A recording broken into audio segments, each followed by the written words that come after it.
guys, I'm Candace. I am going to measure my patient's blood glucose, and then I'm going to do mixing and administering insulin. First, I'm going to identify my patient and review my physician's orders. Then I will perform hand hygiene and apply clean gloves. My patient has already washed her hands and dried them. So now I'm going to apply my gloves.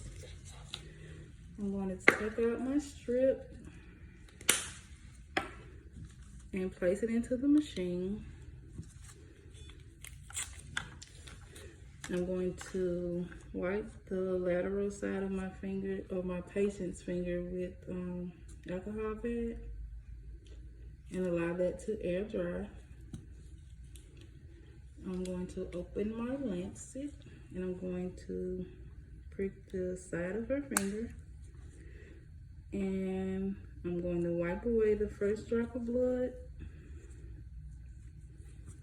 and I'm going to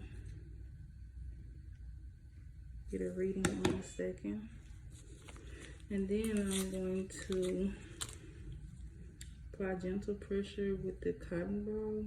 With my alcohol. Her reading is 106. Her blood glucose is good. The results are on the screen. 106. And I'm going to turn the meter off, disinfect, wash my hands, and explain the results to my patient. Now I'm going to discard my gloves. I'm going to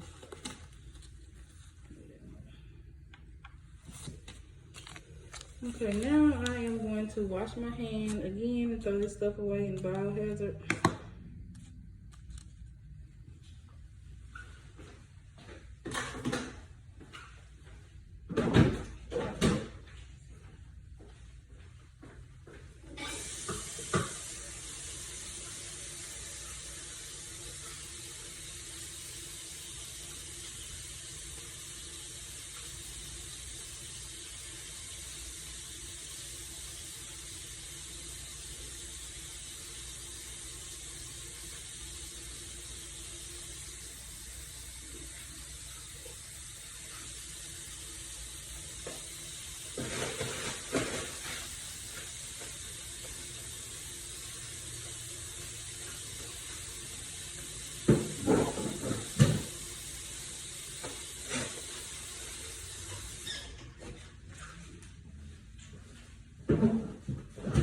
And now I'm going to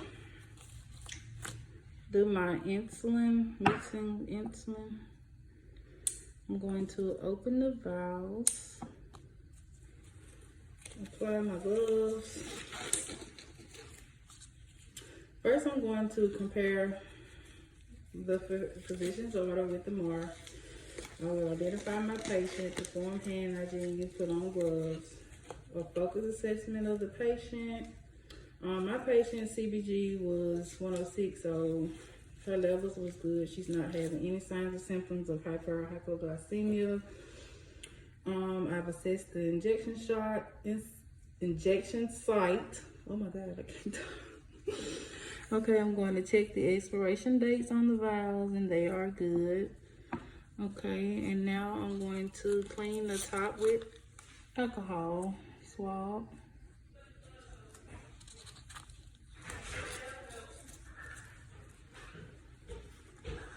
And I'm going to open my syringe.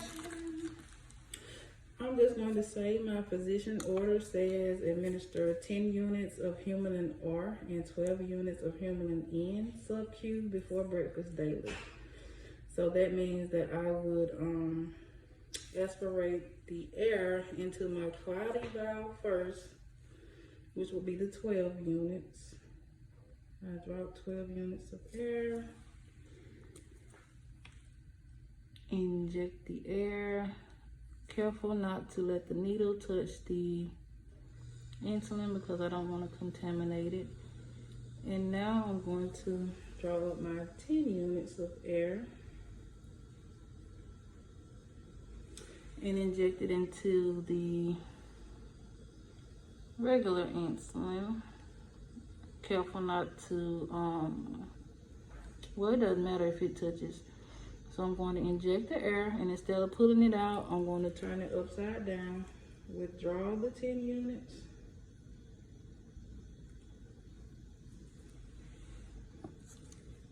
Pull it out. And then I'm going to inject the cloudy. I have a total of 22 units, so I'm going to pull back to 22 units.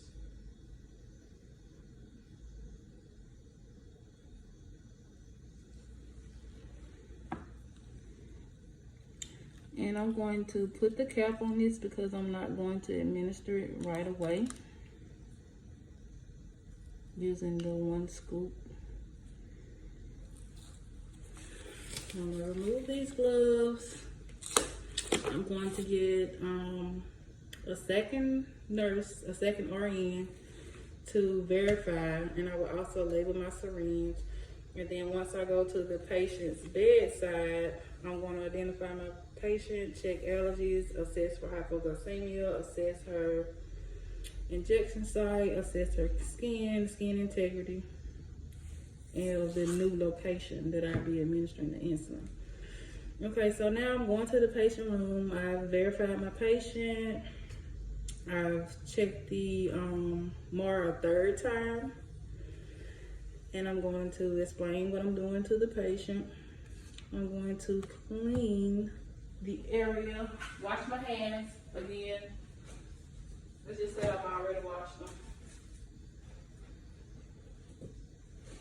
And apply more gloves.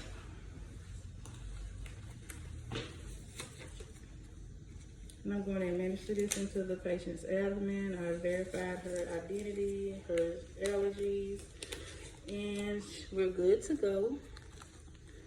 So I'm going to clean my patient's abdomen with the alcohol and allow that to dry. And if you could pinch 1 inch, you want to pinch 1 inch and insert the needle at 45-degree angle. If you can get 2 inches, you want to do 90-degree. So I'm just going to say we can do 2 inches, but I'm going to do 1. I'm going to pinch the skin, administer at a 45-degree, and inject the medication slowly. Withdraw. I'm going to discard this.